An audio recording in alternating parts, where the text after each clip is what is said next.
3.5 साल से ज्यादा का वक्त बीत जाने के बाद भी आज तक दिशा सालियान और सुशांत सिंह राजपूत को न्याय का इंतजार है। उन दो मासूम आत्माओं को अभी तक शांति नहीं मिली होगी दोस्तों, क्योंकि उनके गुनहगार अब तक आजाद घूम रहे हैं। लेकिन अब शिंदे सरकार ने जब दोबारा दिशा की फाइल खुलवाकर इस केस में नई एसआईटी टीम बिठाई है, तो ऐसे में उम्मीद जगी है कि सुशांत और दिशा दोनों को न्याय मिलने की आस अभी भी बाकी है और इन दोनों के ही गुनहगार जो आजाद घूम रहे हैं, हो सकता है इस बार वो सलाखों के पीछे पहुंच ही जाएं। और इसी केस पर एक बड़े केंद्रीय मंत्री ने केस में शामिल एक बड़े मंत्री के बेटे पर हमला बोला है। यहाँ हम किसकी बात कर रहे हैं, किसका जिक्र कर रहे हैं, आप समझ ही गए होंगे। जी हाँ, आपने बिल्कुल सही पहचाना, हम बेबी पेंगुइन की ही बात कर रहे हैं। तो जैसे जैसे ये जांच आगे बढ़ रही है, वैसे वैसे बेबी पेंगुइन पर जांच की तलवार लटकती साफ नजर आ रही है। और इस केंद्रीय मंत्री ने एक बार फिर बेबी पेंगुइन पर हमला बोलते हुए बहुत बड़ी बात कह दी है, जिसके बाद बहुत मुमकिन है कि जल्द ही बेबी पेंगुइन को पूछताछ के लिए बुलाया जाए और हो सकता है कि कुछ भी संदिग्ध पाए जाने पर तुरंत उसकी गिरफ्तारी भी हो जाए। तो आखिर ऐसा क्या बोले हैं केंद्रीय मंत्री बेबी पेंगुइन पर, और क्यों हो सकती है बेबी पेंगुइन की गिरफ्तारी? क्या दिशा और सुशांत को इस बार इंसाफ मिल पाएगा या एक बार फिर इनके नाम पर सिर्फ राजनीतिक रोटियां ही सेकी जा रही हैं?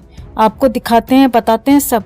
आप भी इस खबर को ज्यादा से ज्यादा लाइक और शेयर कर अपना प्यार और सपोर्ट दिखाएं और कमेंट में जस्टिस फॉर दिशा और सुशांत जरूर लिखें। चैनल के साथ जुड़कर चैनल को सब्सक्राइब कर हमारी आवाज बुलंद करें।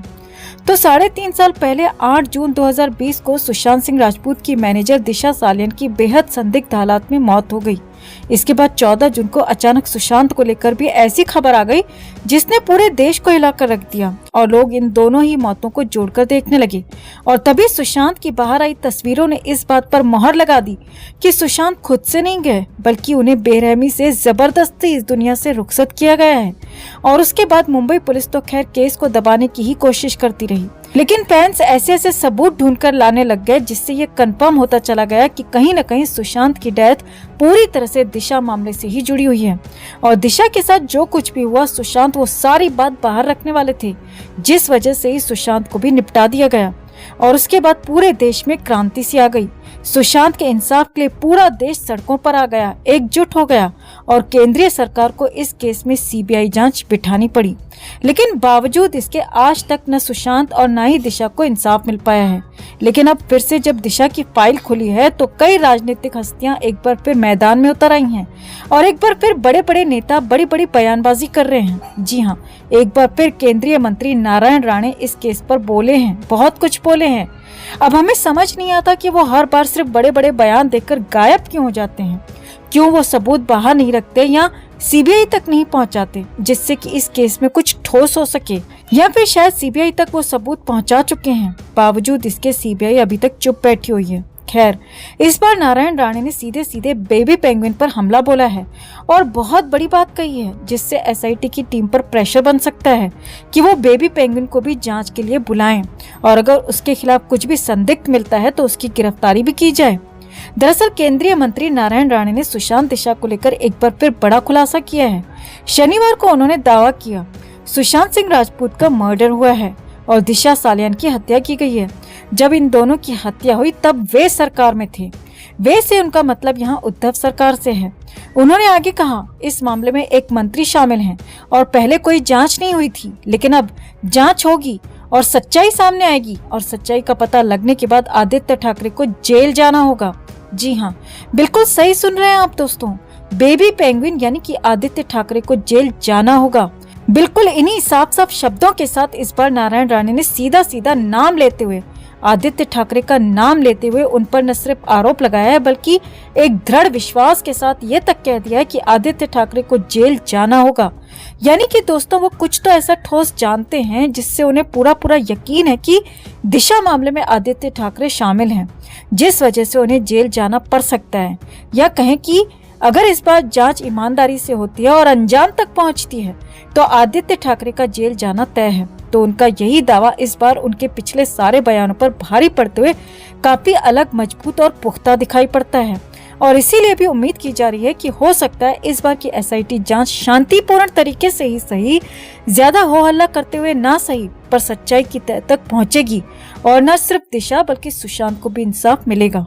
तो राणे के इस बयान के बाद महाराष्ट्र की सियासत में काफी गहमा गहमी का माहौल बन चुका है। विपक्ष के सारे नेता डरे घबराए नजर आ रहे हैं और हम अपने पिछले वीडियो में बता भी चुके हैं कि खुद बेबी पेंगुइन भी किस तरह से छटपटा रहा है, कैसे कैसे बयान दे रहा है, उटपटांग ट्वीट कर रहा है। ऐसे में आपको क्या लगता है दोस्तों, क्या इस बार एसआईटी दिशा के मामले को सुलझा पाएगी? और अगर दिशा का मामला सुलझ जाता है तो ये तो तय है ही कि सुशांत का सच भी सामने आ ही जाएगा और इन दोनों ही मासूमों के गुनहगारों को सजा भी मिलेगी, जरूर मिलेगी। तो अगर आप भी अब तक इन दोनों के इंसाफ के लिए खड़े हैं, डटे हुए हैं, तो एक बार फिर हमारे साथ जुड़ जाएं, इस मुहिम का हिस्सा बने और खबर को ज्यादा से ज्यादा लाइक और शेयर कर अपना प्यार और सपोर्ट जरूर दिखाएं और चैनल के साथ जुड़कर हमारी ताकत बने। तो दोस्तों, जैसा कि आप सब जानते हैं कि एक बार फिर दिशा केस की फाइल खुल चुकी है और ये फाइल खुलते ही कई बड़े बड़े लोग घबराने लगे हैं, जिसमें सबसे संदिग्ध बेबी पेंगुइन की हालत सबसे ज्यादा खराब बताई जा रही है। जी हाँ, बेबी पेंगुइन कुछ ऐसी हरकतें करने लगा है जिससे साफ जाहिर होता है कि वो दिशा सालियान मामले में शामिल है। तो आखिर ऐसा क्या किया बेबी पेंगुइन ने जिससे लोग कहने लगे चोर की दाढ़ी में तिनका?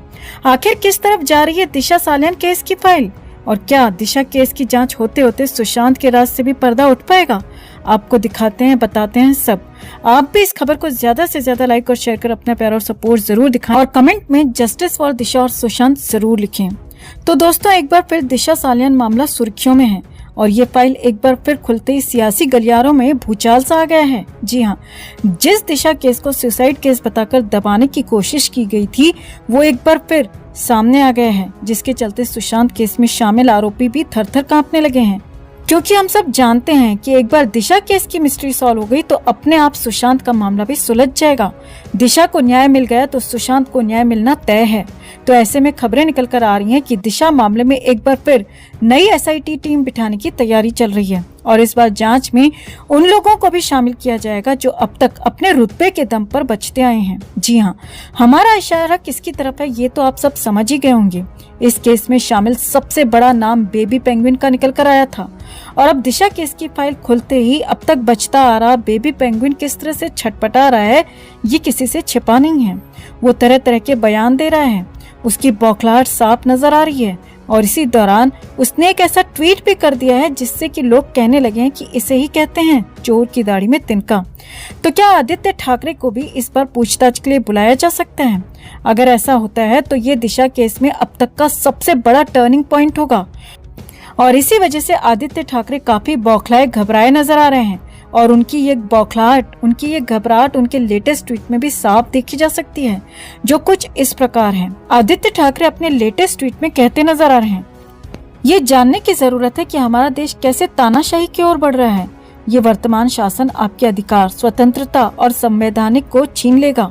ये सरकार बनाम विपक्ष के बारे में नहीं है, ये हमारे देश, हमारे लोकतंत्र, हमारे संविधान और हमारी स्वतंत्रता के खतरे के बारे में है। ये किसी भी अन्य मुद्दे से परे है। क्या हम जल्दी दुनिया की सबसे बड़ी तानाशाही के रूप में जाने जाएंगे? तो दोस्तों, आदित्य ठाकरे ने इस ट्वीट के जरिए सीधे सीधे वर्तमान सरकार यानी मोदी सरकार पर हमला बोला है।